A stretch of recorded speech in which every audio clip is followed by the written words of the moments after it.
El escenario de esta época se caracterizaba por las tensiones que había entre los países europeos, especialmente entre Francia y Prusia, así como las alianzas estipuladas entre las naciones. La primera era la Triple Alianza, firmada en 1882 por Austria, Italia y Prusia.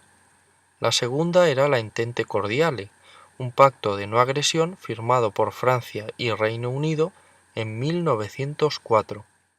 Este último pacto allanaría el terreno para la alianza que se firmó 3 años después, la Triple Entente, formada por Gran Bretaña, el Imperio Ruso y Francia.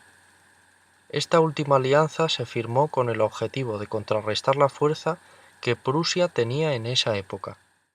En segundo lugar, la pérdida de la región de Alsacia y Lorena por parte de Francia era un motivo suficiente para profesar el odio hacia la nación prusiana.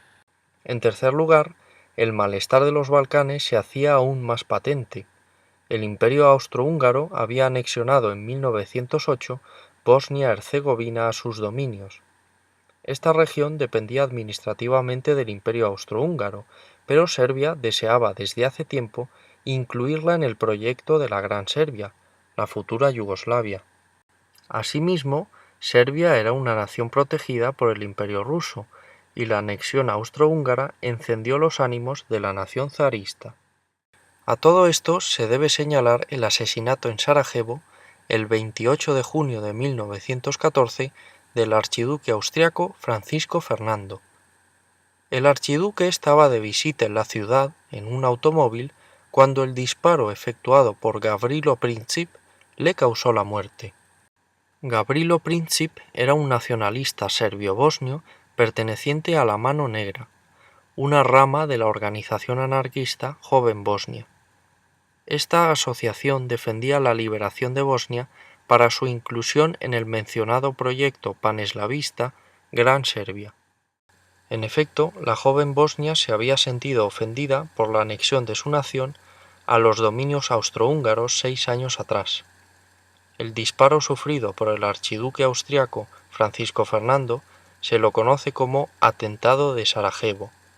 Tras este trágico episodio, Austria le declaró la guerra a Serbia, que se había unido a la Entente Cordiale. Todo ello provocó el estallido de la Primera Guerra Mundial el 28 de julio de 1914. Durante los 4 años siguientes, Europa estaría involucrada en uno de los conflictos más cruentos de toda su historia. Dos eran los bandos beligerantes.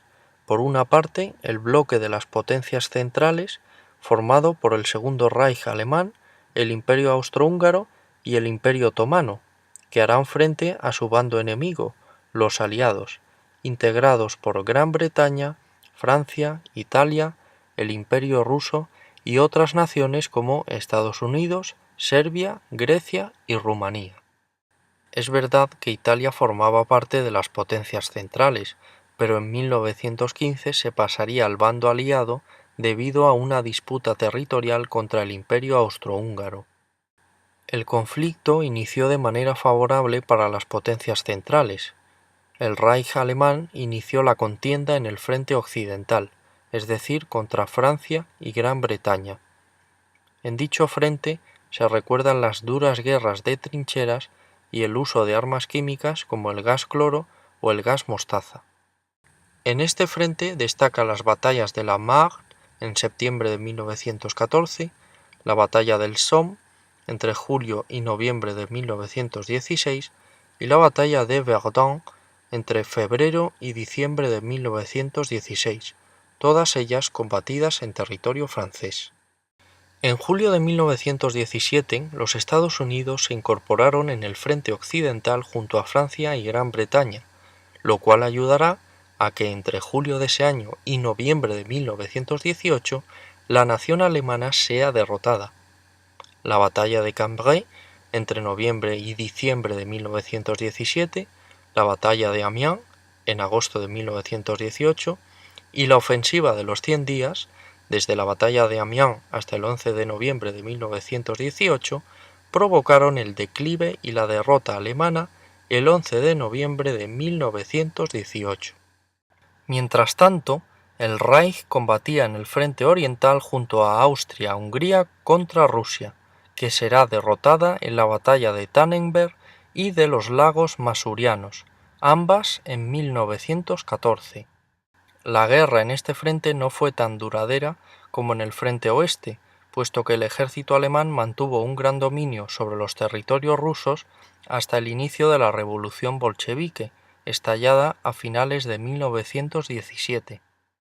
La inestabilidad del poder del zar Nicolás II será uno de los motivos para la firma del Tratado de Brest-Litovsk en marzo de 1918. En este tratado, el Imperio ruso firmó la paz con el Reich alemán. La nación germana había combatido también en otros frentes, aunque no supusieron tantas pérdidas como el occidental. El frente balcánico, donde se libró la lucha contra los serbios, el frente de Oriente Medio contra Grecia, el frente italiano, el frente africano contra las colonias francesas y británicas, el frente del Extremo Oriente y el frente marítimo del Atlántico contra Estados Unidos. Tras todo esto, Alemania tuvo que aceptar su fatal desenlace en el frente occidental. En efecto, la guerra terminó con la derrota de las potencias centrales. El 11 de noviembre de 1918 se firma el Armisticio de Compiègne, cuyos principios cobrarán mayor legitimidad en el Tratado de Versalles el 28 de junio de 1919. Alemania será una gran perjudicada junto a sus aliados. Hay que pensar que los imperios austrohúngaro y otomano se disolverán en 1918. Según este tratado, Alemania tenía que devolver Alsacia-Lorena a Francia, además de tener que pagar una suma de 132.000 millones de marcos y otra serie de duras sanciones que pesarían sobre la nación alemana durante mucho tiempo. Tras la guerra, el emperador Guillermo II abdicó y se proclamó la República de Weimar en noviembre de 1918. Esta durará hasta el ascenso del nazismo en 1933 y tendrá su propia constitución, que había sido proclamada en agosto de 1918. Además, será considerada como una de las más avanzadas de la época, ya que proponía la formación de una Asamblea Nacional Constituyente, la división del Parlamento alemán en dos cámaras y el poder del presidente de la República, además de abogar por derechos y libertades de los ciudadanos.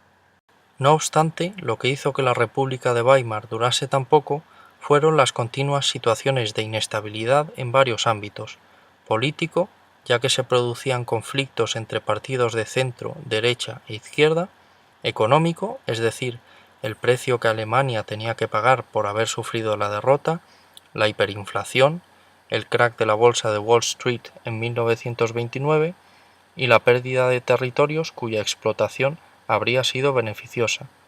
Territorial, esto es, la pérdida de Alsacia-Lorena, las colonias africanas y la zona minera del Ruhr, así como la crisis social, donde la incapacidad del gobierno republicano no hizo más que acrecentar el mal humor entre los comunistas y los nacionalsocialistas.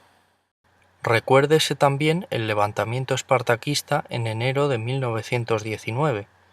Este motín ocurrió en ocasión de una sublevación obrera en Berlín, y una de las organizaciones sublevadas fue precisamente la Liga Espartaquista, de corte marxista, liderada por Karl Liebknecht y Rosa Luxemburgo.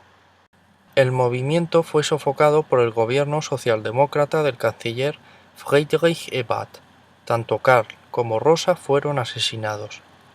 Tras todos estos años de inestabilidad, conflictos y malestar, la República de Weimar finalizó con el nombramiento por parte del presidente Hindenburg, que había gobernado desde 1925 hasta 1934, de un nuevo canciller, Adolf Hitler. Con este se abrirá una época que la nación alemana considera como una de las más oscuras de su historia, esto es, el ascenso del nazismo.